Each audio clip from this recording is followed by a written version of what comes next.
భద్రాచల కళ్యాణంలో తాళిబొట్టులో 3 సూత్రాలు ఎందుకు? ముత్యాల తలంబ్రాలు. సీతమ్మ తల్లి తాళిబొట్టులో 3 సూత్రాలు ఉంటాయి. అది భద్రాచలంలో మాత్రమే ఉంటాయి. హిందూ సాంప్రదాయంలో తాళిబొట్టుకి 2 మంగళసూత్రాలు ఉంటాయి.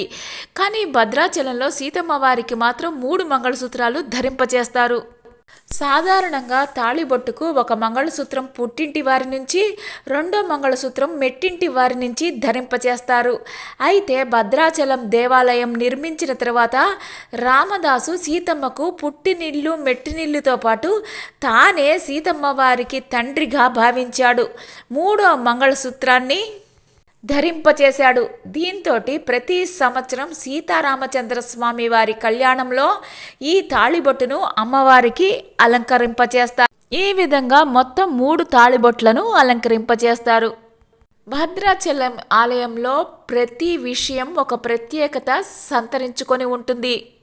మనందరికీ కళ్యాణ తలంబ్రాలు అనగానే గుర్తుకు వచ్చేది పసుపు మయం. కానీ భద్రాచలంలో మాత్రం తలంబ్రాలు గులాబీ రంగులో ఉంటాయి. ఈ ఆలయం తానీషా ప్రభువు కాలంలో రామదాసు గారి చేత నిర్మించబడింది.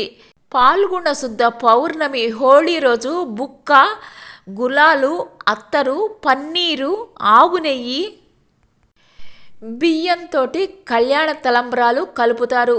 ఇదే రోజున రాముల వారు పెండ్లి కొడుకు అవుతాడు. ఇక్కడ ఈ విధంగా తలంబ్రాలు కలపడం తానీషా ప్రభువుల కాలం నుంచి అనాదిగా వస్తున్న ఆచారం.